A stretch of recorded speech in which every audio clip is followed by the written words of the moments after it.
Welcome back to From the Shed End. Welcome back to the channel. If you're new here, as always, please make sure you subscribe first and foremost. We are on the road to 800 subscribers. I think we're 770 at the moment, so 30 subscribers away. Can we do it before the end of the season? There's a lot to unpick in this episode of the podcast. First of all, Theo, how you doing?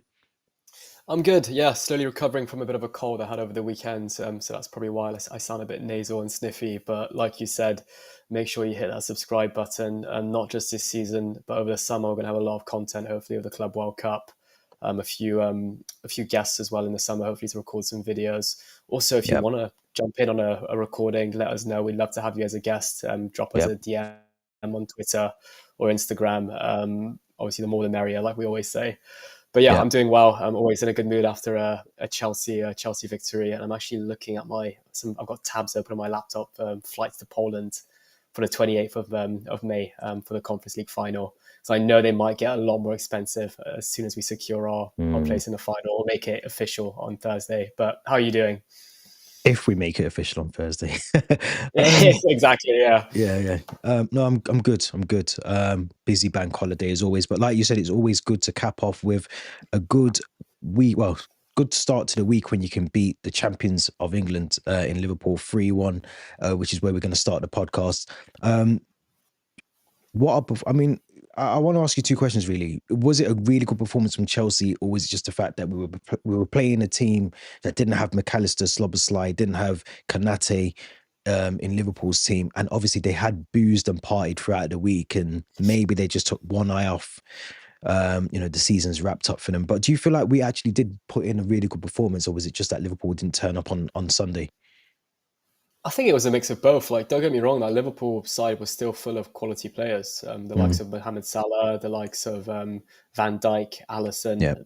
Three kind of like probably their three world class players, as I will call them. Sure, Mm, maybe it was McAllister, Szoboszlai, Luis Diaz on the bench, but it was still a really, really good team. And I do think it was maybe a mix of maybe Liverpool kind of like not having their foot on the gas and maybe still in a bit of a party atmosphere or mood after they sealed the title on last weekend against Tottenham.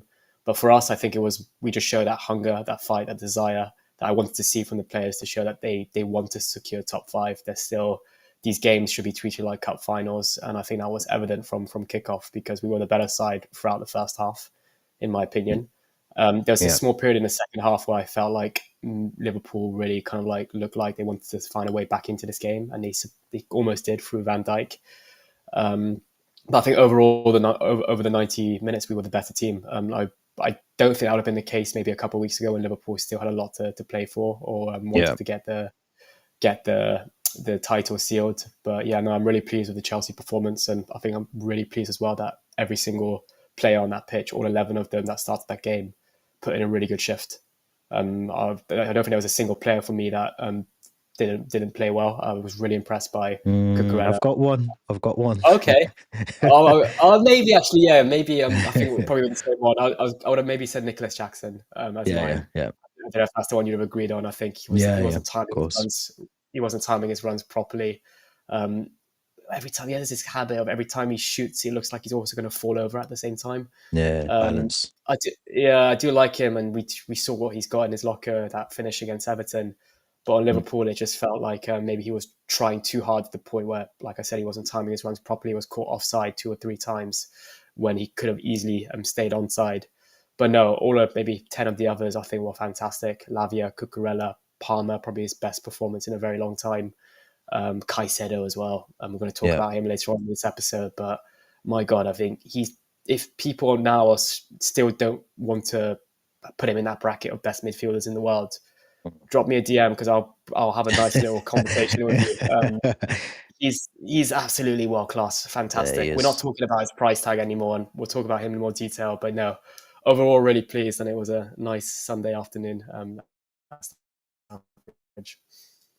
No, it was. It really was. It was one of those games where I think from the moment the game kicked off, the early goal helped us with Enzo Fernandez, brilliant goal, brilliant set. I mean, a lot of the sort of TV pundits were talking about Cole Palmer, but I want to talk about the pass from Lavia to Cole Palmer. Yes, Palmer makes the run, but just having a midfielder on the same page as some of our attackers was just, you know, good to see. Cole Palmer makes that brilliant run, I think, away from Curtis Jones. Lavia with the ball through, feeding the ball down to Neto down the right side. And then obviously Enzo finishes that. Brilliant bit of football. Again, Lavia for me, arguably was probably up there one of my man of the match performances from him. We haven't seen many of them, but I think it shows what quality he possesses in big games. I remember he did that at the start of the season against Man City. I think it was. I'm pretty sure he played early on in the season, and he was commanding the midfield, bossing the midfield. We need to see a lot more of that. Was you surprised seeing Oni Madueke on the left? He obviously features a lot more for us on the right. Neto occupied that space on Sunday, but I felt like it worked knowing that Trent was always going to try and get forward, and maybe you've got someone like Noni Madueke that can easily beat Trent on the press and use the space in front of him. Slightly, yeah. I still think he did a solid job, but sometimes when he tried to cut in, he didn't look as comfortable, perhaps. But there was one part I think he caught Trent off guard and managed to get past him really easily. So I think he did have a solid game. And I think another time he almost like that trickery in the penalty box. He got past 2 or 3 players.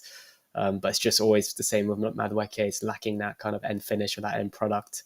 But going to back to what you said about Lavia, what a player he is. It's just such a shame that we know this about him. His fitness record probably means he won't stay fit for like the majority of the season. But if he can stay fit, and we've got the choice between Enzo, Caicedo, and Lavia as our midfielders, I don't really blame Maresca for trying to play all 3 of them at the same time and having one as the inverted fullback, because when I think the 3 games we've looked our best this season have all come with Lavia on the pitch. Yeah. Like I said, that City one earlier in the season, he absolutely bossed the midfield away to Tottenham at the Tottenham Hotspur Stadium. We scored 4 goals. Lavia was commanding things in midfield as well, and Caicedo was the inverted fullback. And even Caicedo in both those games against Liverpool and against Tottenham, winning penalties. So it's kind of like almost he has a third lung and manages to burst into the penalty box from right back as well. I know he was inverted from right back. Yeah, I think when he won the penalty against Liverpool, he was playing as a midfielder because I think James was on the pitch by then. He was on the pitch at the time. Yeah, but no, all 3 of those midfielders are fantastic, and it looks like we might even be bringing back 2 loanees to play midfield next season as well. Yeah, we'll talk about those later. But just as we move on from the Chelsea-Liverpool game, 3 more cup finals. We've got Newcastle, Manchester United, and Nottingham Forest coming up in the next couple of weeks.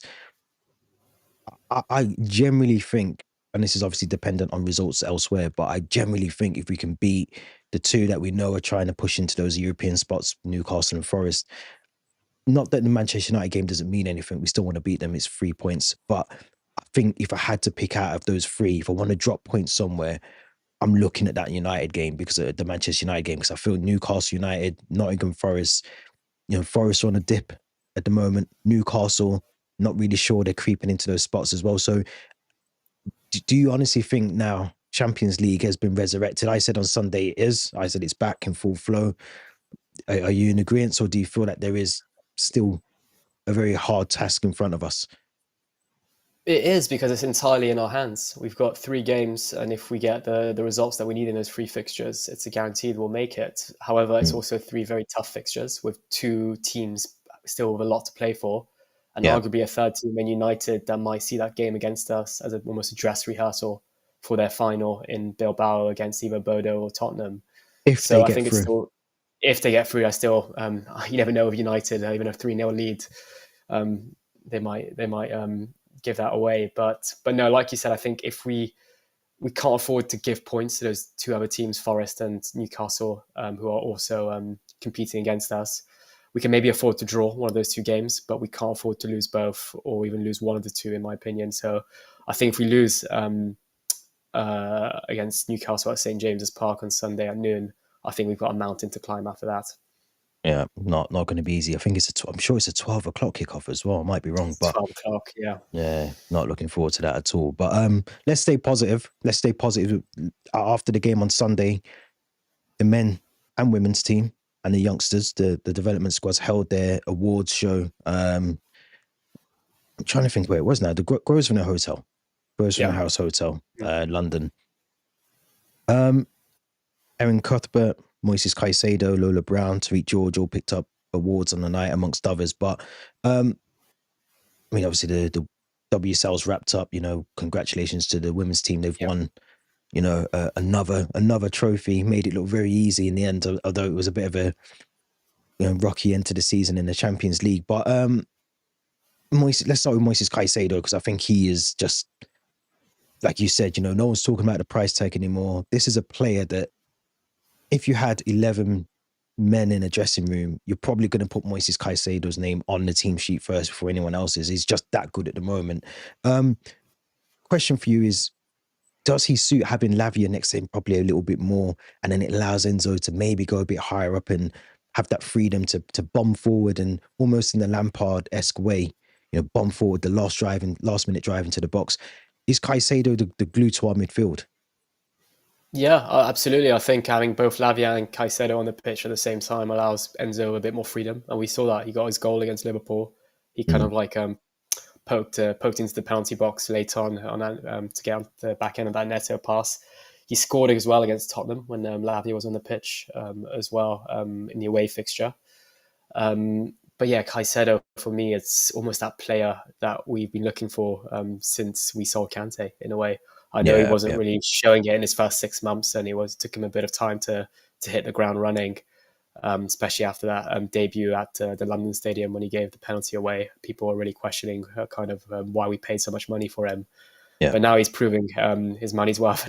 I think it's quite ironic as well. He picked up that award after probably a man of the match performance against Liverpool. Lavia also put in a really good performance, and both those players were linked to Liverpool when we signed them as well. So we just we snatched those players up from Liverpool's noses. But no, fully deserved. I think that Caicedo picked up both the men's player of the season and the players' player of the season. Yeah. And it also goes to show how appreciated and respected he is amongst his other players in the dressing room. There was a video that was posted on the social medias yesterday of all the players voting for their player of the season and putting the player's name in a little bucket, and I'd say about 80% of them were voting for Caicedo.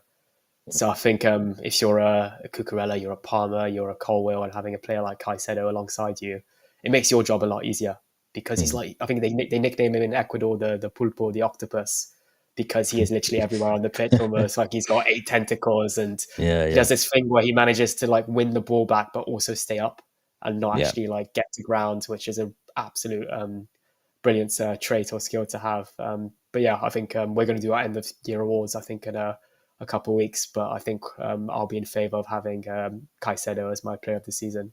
He's in for a shout, isn't he? I think he's I mean, look, I think with Moises Caicedo, I think we've been crying out. We talk a lot about the owners and the sporting directors, how they get things wrong, and they do 100%. But you can clearly see that when they first came in, maybe things have changed slightly now with the profile of players we're bringing in. But bringing in Lavia, Caicedo, like I said to you last night during the Barcelona game, trying to get Rafinha into the club, and clearly you can see how I think it's 36 goal involvements for Barcelona now this season.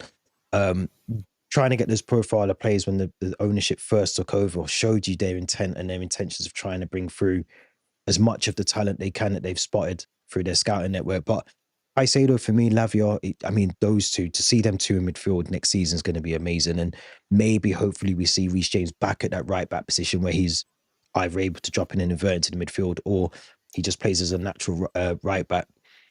But if he doesn't, we know that Moises Caicedo can do that job just as good as any other right back that we've probably had at the club.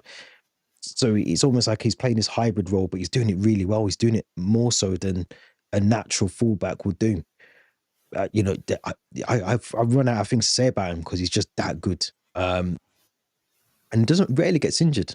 Rarely, I don't think he hasn't been injured this season at all for us. So maybe he's missed maybe 1 or 2 games, but I think that tells you as well that he tries to keep himself in good shape. He tries to, ensure that he's doing the right things off the field to maintain the fitness and the levels that he needs to. But for me, arguably well deserved for the player's player, and also the player of the season award, 100%. Just quickly on. Sorry, go on. I was just going to say, like, absolutely, like the fact he can play this hybrid role of inverted right back and in field goes to show how versatile he is. So an absolute genuine player. And I mean, slowly now, like the football world is waking up and realizing how good he is as well. Yeah. Imagine we had McAllister on add to that as well. I mean, be a perfect midfield. But let's talk about Tariq George because he's also picked up the Academy Player of the Season as well. Um, had a brilliant season. I mean, he's burst into the senior squad. He's done well. He's played a lot of numbers, a lot of minutes under the Conference League matches, and brought that into some of the Premier League fixtures. Just how good is Tariq George, and has he got a future at Chelsea? That's one of the questions I know you've asked before in the past. Is he here just to be sold on? But I feel like he's here to stay. What do you think? Have you changed your mind? Do you think he's just in the shop window, or do you think he's hopefully here to stay? I mean, I really hope he is here to stay because I think he's brilliant. And if we don't see Mudryk ever play again for us, I think he's definitely good enough to step into the senior men's team and play a part next season. Even if should we make the Champions League, I think there's games that he could definitely feature in. I do worry slightly if you look at last season's young player of the season, it was Alfie Gilchrist, who we don't really talk about anymore, who's out on loan at Sheffield, who will probably be sold this summer, given we have Ashampong, Gusto, and Reece James in his position. But I'm hopeful for Tyreek George. Maresca seems to really value him. He even hinted towards that. Both him and Ashampong last season in pre-season were players he wanted to bring into the first team from the off. Yeah, And I think it's well deserved as well that he got his young player of the season. It was probably going to be a toss between him and Ashampong because I think they featured quite prominently in the Conference League and more towards this back end of the season when we've had injuries and midweek fixtures. And for me, the kind of like the cherry on the cake for him will be that goal against Fulham. Really good goal at Craven Cottage. His first goal in the Premier League as well. I think a week after he got his first Chelsea goal in the Conference League against Legia Warsaw. So hopefully he can add to that and be around the men's team more often next season. Type of player as well, I think, could maybe benefit from a loan, but I also do worry that if he goes on loan, he might get lost out in the loan system and never really play again for us. So I think we should just keep him around and play him more often as well. yeah. I think he'll be a very good player that we could utilize next season, especially if we do make Champions League. There's going to be a case for rotation. It's the new format as well. You just don't know who you're coming up against in that Champions League. It could be someone that theoretically, we could have potentially been facing in a Europa League if we were unfortunate enough to make it in there. So I think he's got the ability, the quality to play at top level. He's displayed it. It's not that he's just doing it here and there. He's doing it every time he comes on the pitch, and you can see what it means to him. Very much like I speak about Trevor Chalobah, and I spoke about him in the match review for the Liverpool game earlier this week. You can see what it means. He's come through the academy. He knows what it means to be through the Chelsea ranks, through the Chelsea system, to be given that opportunity to play at the top level. You can see that what that means to him. And he's adding goals to his games now, like you just said. I think that's a key thing that we always speak about. We can create chances, but we don't always take those chances. And he's one of those players that does do that. So, yeah, I mean, I want to see him in I think a staggered, phased approach into next season would be ideal. It'd be good to see if he makes the Club World Cup squad pre-season as well. I think we're in the summer series again. I'm pretty sure I saw some of the advertising hoardings on Sunday was promoting that. So I'm assuming we might be in the summer series. I don't know. But no, I'm impressed with Tariq George. I think he's such a good player. Him and Achiampong are, for me, then the ones that we should keep at the squad next season. Yeah, and I think we'll be seeing both of those players play tomorrow against Djurgården. So we'll have a chance to watch them play and watch what they can produce for the men's first team. Agreed. You just mentioned loanees. And when you said this name to me yesterday, when we was talking about what we're going to discuss on the podcast, I actually forgot we had him. And I'm talking about Dario Essugo. Now, I mean, it's mental because we've got Essugo, we've got Andre Santos, we have Quenda. I think have we signed him? I'm sure he's not coming for another year or so, is he? But I'm sure we've signed Quenda. I feel like I'm missing someone. I probably am. In fact, I know I am because we signed that many players. But the two that you mentioned to me yesterday, Andre Santos, who's been at Strasbourg this season, has had a brilliant season there. Dario Sugo, who is, I think, still at Sporting Lisbon at the moment. Or is he on loan? I can't remember. Or is he on loan at Las Palmas? Yeah, that's correct. He's owned by Sporting CP, but on loan at Las Palmas in La Liga. That's correct, yeah. I don't really know too much about him. I think I watched him in the highlights against the Valencia game, the 3-2 defeat against Valencia. and all of a sudden his name popped up, and I'm like, I think he's a Chelsea player. I think we own him. But no, That doesn't that tell you everything that we don't it even know all our does. squad. It's crazy. Yeah, and even like Quenda, I think the club hasn't really made it official, but Mm. Fabrizio Romano has kind of announced it, so it's almost like it's a 99% sure. Same thing when Nkunku And kind of Kunku, yeah, pre-signed, but it was really made official. Um, but yeah, I think two exciting players, and I think the Mhm. news is that um, Andre Santos is going to be brought back to be for cover, I think, for Enzo Fernandez, and Essugo Yeah, is going to be covered for Moises Caicedo. yeah, agreed. I don't know what this really means for Dewsbury Hall's future at the club, if he'll be sold, loaned, or moved on.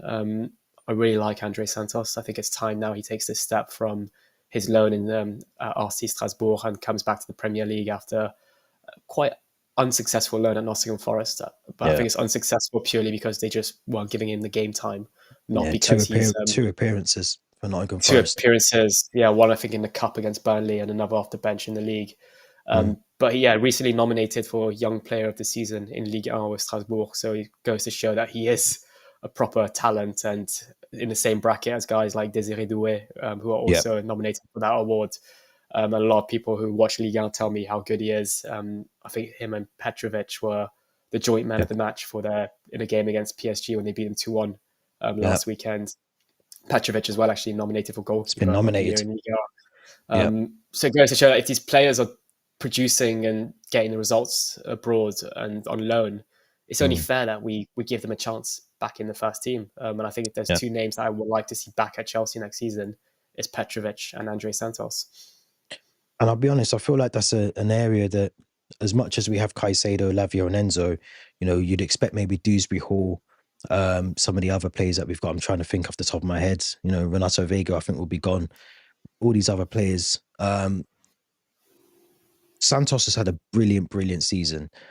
And I think if he can continue that form and bring it back to Chelsea, I think we have a player on our hands. And my only question to Maresca or future managers at Chelsea is how do you manage his minutes going forward? Because you would expect Caicedo, Enzo Fernandez to be the starters, to play so much football this season, and then to come back and almost be the understudy to Enzo Fernandez is not harsh, but I think you've played that many. You're going to be chomping at the bits to continue to play as much as you have for Strasbourg. So that's the dynamic that I'm not worried about.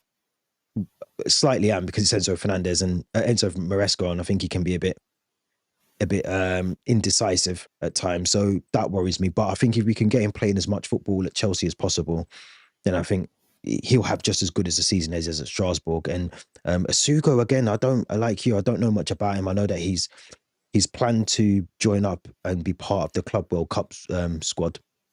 So he's going to miss the under-21 championship to ensure that he's available for Chelsea, which I think is a promising sign. I think it shows his commitment to, not wanting to play for his country, but also he wants to get involved at Chelsea. He wants to try and give himself the opportunity to, to give himself the best start in a Chelsea career. So I am impressed with that. But like you said, I don't know much about him. I think he's cost us 18.5 million or something. So, the fee Maybe, is the yeah. fee. The fee is the fee. But yeah, I'm looking forward to seeing both of them. And obviously the Club World Cup round the corner, you'd hope they get game time there as well. Absolutely, and I think I mentioned it on the previous recording, is the amount of times that Caicedo and Enzo Fernandez have travelled back from Ecuador or Argentina and have been brought back into the team straight away and asked to play on a Saturday kickoff or Yeah. an early Sunday kickoff. And if we had these guys in a team like Essugo and Andre Santos, it's a chance for them to maybe rotate in midfield. So that's an opportunity. And I think also part of the agreement is now giving, I think, Strasbourg, they're going to get Amagu, I think, on loan, who Yeah. we've seen feature a few times only. And we might give them either Jorgensen or I think Penders potentially on loan to replace Yeah. Petrovic in Yeah. between the sticks. It's not a bad trade-off. I mean, they've still.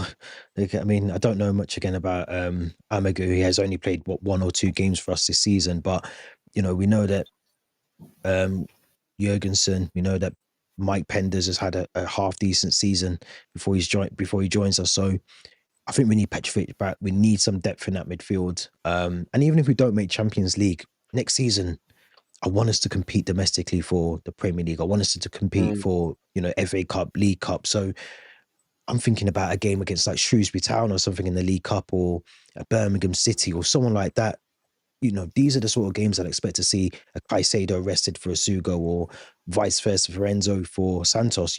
Rotate the squad and utilize it. There's no point having them here if they're going to be sat around. We loan them out in January and then they don't play as much minutes, the start of the season. Let's use them, because that's what we've clearly scouted them. We've brought them into the club for, and we need to start utilizing the squad, this massive squad that we've got, with hopefully a lot of quality and talent in it. Absolutely, yeah. I think the games you listed, like League Cup ones, or even these Conference League games we've had against Copenhagen, Legia Warsaw, and Djurgårdens, I think when we've done our predicted lineups, we included Caicedo, Palmer a few times, even though we don't want to, but we've been forced to because we rely on them so much. And also sometimes we don't really have the backups available. And like Shrewsbury Hall, I'm sure could do the job, but I don't think he'll be here next season. I don't think Nkunku will be here next season. So this is a chance for guys like Esteban or Willian to come in, Kendry Pires to also step up if he's going to be back. So yeah, there's a lot of exciting talent that we will be bringing in. I think, like you said, the Club World Cup will be a good opportunity for them to showcase what they're worth. Yeah, agreed. As we're talking about the Club World Cup, and I haven't got the link here, which I was very unprofessional, but I'm pretty sure I read this morning that there's going to be some sort of playoff, because there's been a change in our group stage of who we can potentially face. Now, you're normally on the ball with these kind of stuff, so I'm hoping you've got the link right there in front of you. I've got it. I've got it. Ben Jacobs.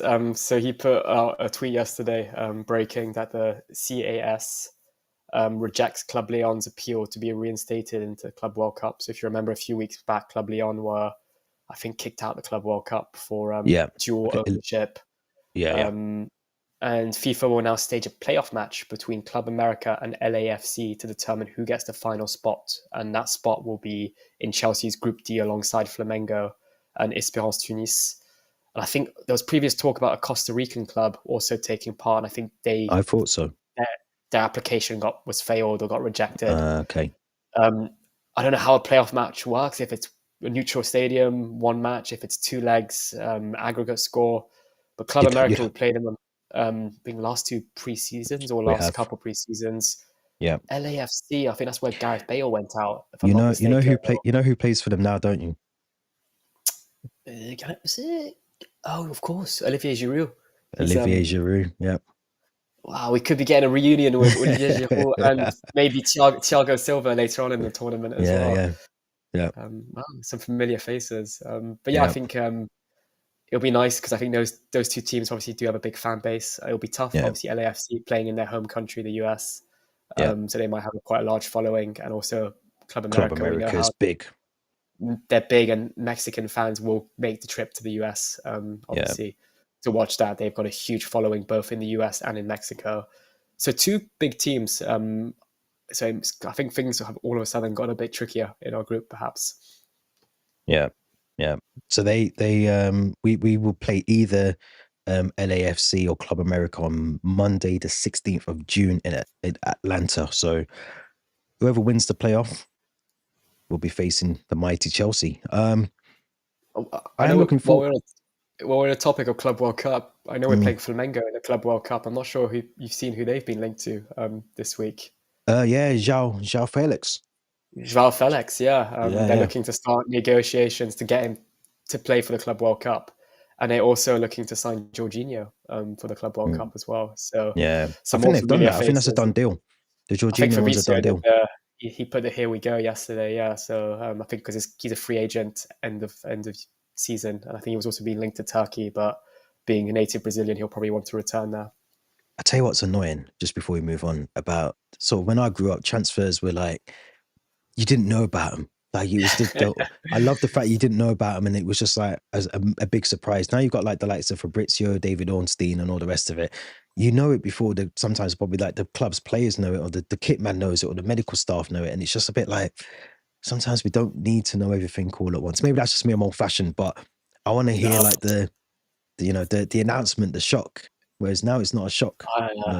I used to love Sky Sports News on deadline day, Yeah, seeing it's like not the what same. cards were coming to what training grounds, and I think that Yeah, deadline day when we signed David Luiz and Torres, I'll yeah, always yeah, remember it and going to school the next day with that excitement and that buzz. yeah. You don't get that anymore because Fabrizio's No. ruined it for us. But yeah, I mean, I'm looking forward to the Club World Cup. Should be good. We know we spoke about it on here before. I'm sure we'll go into a bit more detail closer to the fixtures coming up. So let us know your thoughts in the comments as well about the Club World Cup. You excited for it? You looking forward to it? I did read that the Zone have got it, but I'm pretty sure another TV broadcast is also showing it as well. Oh no, they're all available on YouTube. I think they'll be all available on Oh, YouTube. Yeah, or FIFA.com, one of the two. So but I'm pretty sure the Zone have got the rights to it as well. So we'll talk about it closer to the time after the season's finished and all wrapped up. And hopefully we're celebrating being in the Champions League. But um, something I'm not looking forward to. I'm not looking forward to this. I'll be honest. I have to question my own sanity for even covering this on the podcast. But and I haven't read into this fully because I only read it like last night, but cameramen to be allowed onto the pitch. Now, I'm assuming this is during the game. Broadcasters will allow cameramen onto the pitch during matches to capture more immersive footage. So, closer camera angles to enhance viewers' experience, giving fans unprecedented access to player interactions and key moments during set pieces and warm ups. What's your thoughts, first of all? What do you think? it's ludicrous. I mean, I didn't know it was actually capturing that much of the match. I thought it was just goal celebrations at first. It I might want to be, be, might be. yeah, because I know that like in the NBA, you have cameras that come on like the court when the Yeah, players are like warming up or in NFL's the between. same.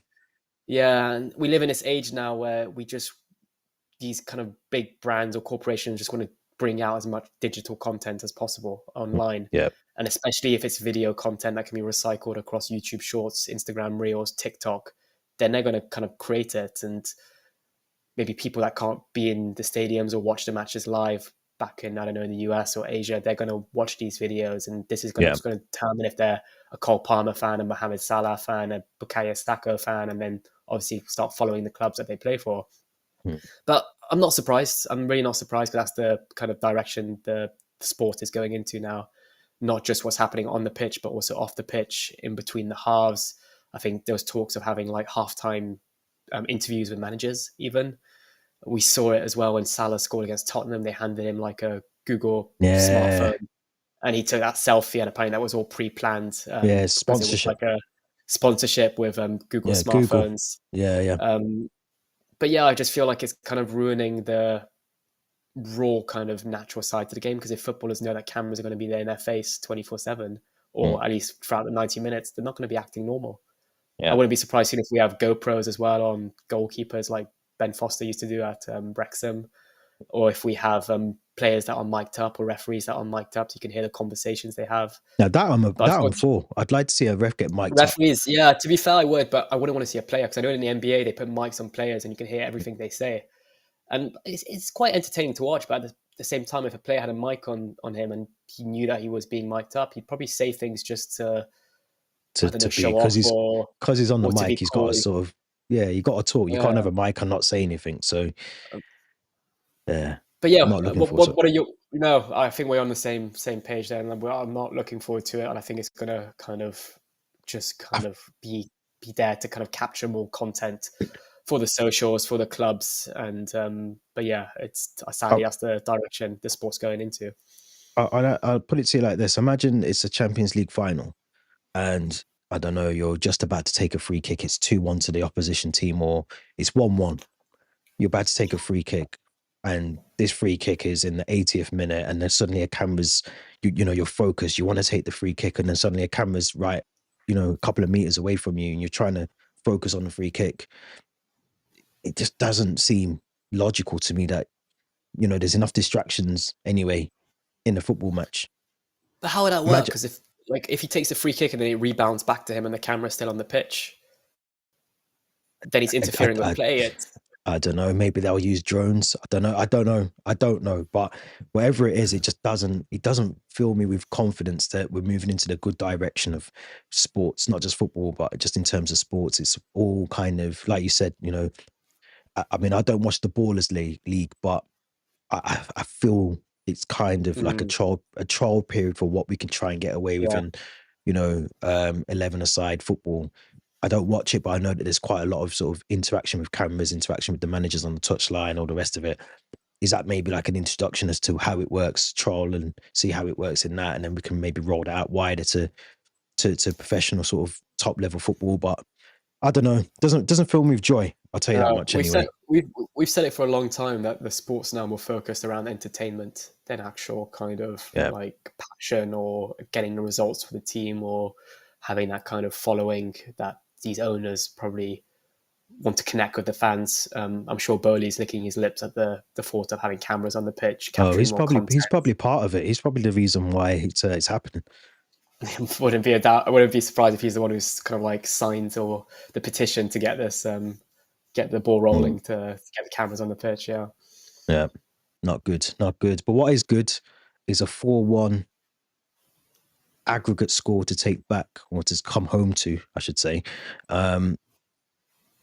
in our Conference League football match tomorrow night against Djurgården. Goals from Jadon Sancho, Noni Madueke, 2 brilliant goals, I have to say, from Nicholas Jackson to score his beautiful brace. We did let in a goal, which really frustrated me. It was avoidable. We've won 12 out of our 13 Conference League games so far this season, scoring 4 goals in a match 5 times. Just reading some stats off here. What's your thoughts going into the game? Yeah, I think we've got a comfy, healthy lead 4-1 from our result in Sweden last week. Like I said on the previous recording, when we previewed the reverse fixture, I don't want to repeat of the Legia Warsaw second leg, where we just look very sluggish, very lackluster, and we concede two goals and actually end up losing the match. Fortunately, we won an aggregate. I don't want to repeat of that. I'd like us to almost see this game as like a dress rehearsal for the Newcastle game. And guys like Tyreek George, Ashampong, Dewsbury Hall, almost an opportunity to show Maresca, like, this is what I can do. I should be in contention of starting these Premier League fixtures on the weekend. Yeah. Interesting to see as well. Something we didn't mention actually I'm not sure you saw it, after the leg in Sweden, the players were drug tested until 5 a.m. No, I didn't see that. Yeah. So they only got back to London really late, and then they only had like an intense 90-minute session to prepare for the Liverpool game. Didn't know that. So makes it probably even more impressive that we beat Liverpool. Yeah. I think Maresca's actually giving his conference now with He is. I'm Philip just looking at. Jorgensen. Yeah. Yeah, I'm trying to read what he's saying. So he said, if you remember the game against Warsaw, we started with Jackson and Cole. We had a strong one. We will start tomorrow with the best 11 we think for us. Tomorrow is the game for me. For sure, we have 48 hours and we play 12 o'clock and we don't have a big time to recover. We arrived back at 5 p.m. last week from Sweden. So they arrived back in London at 5 p.m. from Sweden. So we know we can handle it. Yeah, so I do think we'll be playing a strong 11 tomorrow. I do think there's a chance to rest a few players. I'm not sure what Nkuku's fitness status is at the moment. If he's injured, I think he's injured. He's injured. Yeah. Is he injured, or is it the fact that he's kind of publicly come out and said he wants to leave the club? Yeah, we don't know. I'm not sure. Yeah, I saw a video of the players celebrating in the dressing room after the Liverpool win, and he was just sat there looking like, "Just get me out of here. Yeah, get me out." Not long now, Christoph. Not long now. Not long now. Not long, unless he's dragged to the Club World Cup as well. Yeah, possibly. Yeah. But no, I'm expecting a comfortable win tomorrow. Like I said, I think we should just get the job done early, similarly to how we got those results earlier on in the Conference League against Panathinaikos, Heidenheim, Noah, Shamrock. I want a comfortable like 4-0 win, even 8-0 win when we beat Noah. But no, we do have to give a bit of respect to Djurgården, because they maybe could have scored a bit more at times in the first leg if they took their chances. And I think their fans will be right up for it as well. This will be like their Wembley, their cup final, semi-finals of the Conference League in London at Stamford Bridge. So they'll be right up for it, I'm sure. I'm going to say what I said last week. We should smash the absolute arse off them in the nicest way possible. We really should. I think, no disrespect to them, but this is Chelsea, and I don't mean that because we're Chelsea and we should expect to win, but we have the quality in that squad regardless of who we start. I said all the same things about Legia Warsaw when they came to town as well, and we didn't really turn up that night either. But this is a game you just regardless of who you put out, you could rest Nicholas Jackson and put Neto up front or whoever it is. You know, you're 4-1 up. So providing you don't lose 3 goals on the night or you don't lose 4 goals on the night, you go through. So you don't even have to go out and score, 4 goals. You just have to play good football, retain possession like we did in the first leg. And if the chance is available and we create the decent chance and the game opens up slightly, then yes, start taking your chances. But I don't want to see us go in and trying to smash 5 goals past them. I just want to see a really good, when I say smash the asses off them, I mean a quality game. I mean a game where we dominate possession, we don't make the mistakes. We dominate 70, 80% possession of the ball. They have 2 shots on target, and they're very easy, shots for Jurgensen to save. It should be that sort of game. We dictate everything in it, which we didn't do against Legia Warsaw. We allowed them to come into Stamford Bridge and just they controlled the game. We looked like we were the weaker opposition, so to speak. So we can't afford to do that tomorrow night. I think we have to be fully focused on the job. The objective is to get to the final, so that's what we've got to be focused on. Absolutely, yeah. And I'm actually just reading now, you mentioned it's Neto or Jackson up front. Maresca on injury news. We don't have any injuries. Mark Gui could be involved in tomorrow's squad. Not sure yet, as it might be better for him to be involved in the training session and have more days with us, which I think would be more suitable. But he could potentially be involved off the bench, and he's someone we've missed in these type of games because true, he's a good scorer. He's a good scorer. He showed it against Shamrock, against Astana, against Noah. He knows where to find the back of the net, and I think in this kind of period where we've had Jackson, Palmer injured or not performing as they should, it would have been a perfect chance for Mark Gui to get some game time, and hopefully if he stays next season, then he'll get some more experience and more game time. But hopefully we can see maybe more of him, potentially even in the final as well.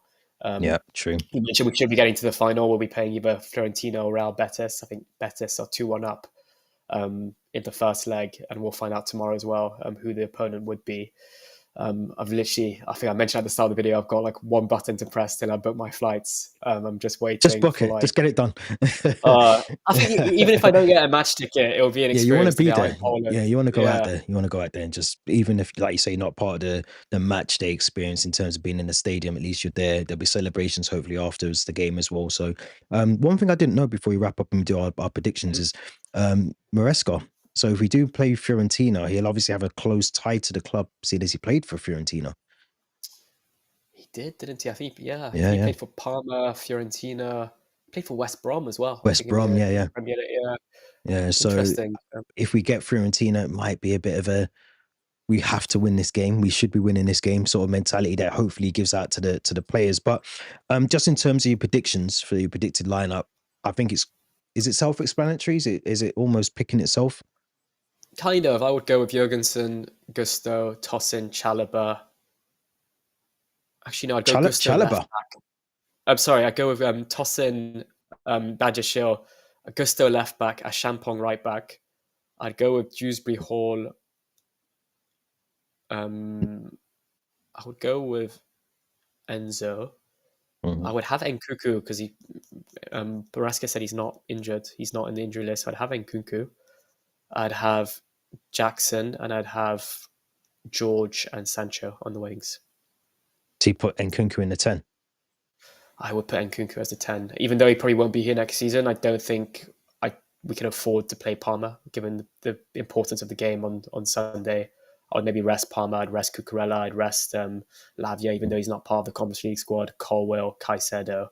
And if things are looking nervy, maybe have them off the bench to make an impact. Yeah, it's not a bad shout. I was going to say maybe Reece James in the midfield instead of Dewsbury Hall. Or instead of Enzo, and maybe you do start Dewsbury Hall, just because I think Reece James only started 2 minutes of that game, or 2 minutes plus stoppage time on Sunday. He's going to need minutes. I think he might feature against Newcastle, and I think he'll need at least a half an hour. So if that's half an hour at the start of the game or half an hour at the end, or 20 minutes, he's going to need that if he's going into that game on 12 o'clock on Sunday. But I'm not against that at all. I think that's a good lineup. I agree with it. I think Gusto on the left, rest Cucurella. Achiampong can do a job there. So yeah, I think my only change potentially, and I need to think about this one, is maybe Reece James comes into that midfield and you do rest Enzo. I don't think we need Enzo in this game. I'm not against that actually. And I think, like you said, Reece James didn't play many minutes in the last few games. So if Maresca wants to play him in midfield, I think it's a chance for him to potentially feature tomorrow and Yeah, rest both Caicedo, Lavia, and Enzo Fernandez. Enzo. I agree. I agree. Now, before we wrap up, as always, predictions, predicted I'm score. gonna go. I'm gonna go clean sheet and a quite comfy win. I'm gonna go 3-0 Chelsea. Yeah, I was going to say 3-0. I'm going to stick with 3-0. I'm going to stick with 3-0. I think no, I'm going to go 3-1. I'm going to go 3-1. 3-1. I can't I'm gonna go. remember. Yeah, I don't think I'm we'll just keep a gonna clean go. sheet. I'm gonna go a step further and say Tossin's getting the header to open the score. I can't. It's hard to predict who's going to score for us, but that's not a bad shout because he's very sort of good within the set pieces and in our attacking area. So it's not a bad shout at all. But hopefully we win. Hopefully we get through to the final. Hopefully we come out of it unscathed with no injuries for the game against Newcastle United and Forest coming up as well. If you are here as part of the live stream, thank you very much. Don't forget to subscribe. As Theo said, make sure you drop us a DM on our Instagram. The link tree links in the description if you want to come onto the podcast as well. And also, if you're on the audio version later after this live stream, again, make sure you head over to the YouTube, leave some thoughts, some comments as well on the video. Theo, as always, thank you very much. Been a pleasure. And we will be back very soon with another episode of the podcast, 160. Done, signed, sealed, and delivered. Until then, enjoy the rest of the week.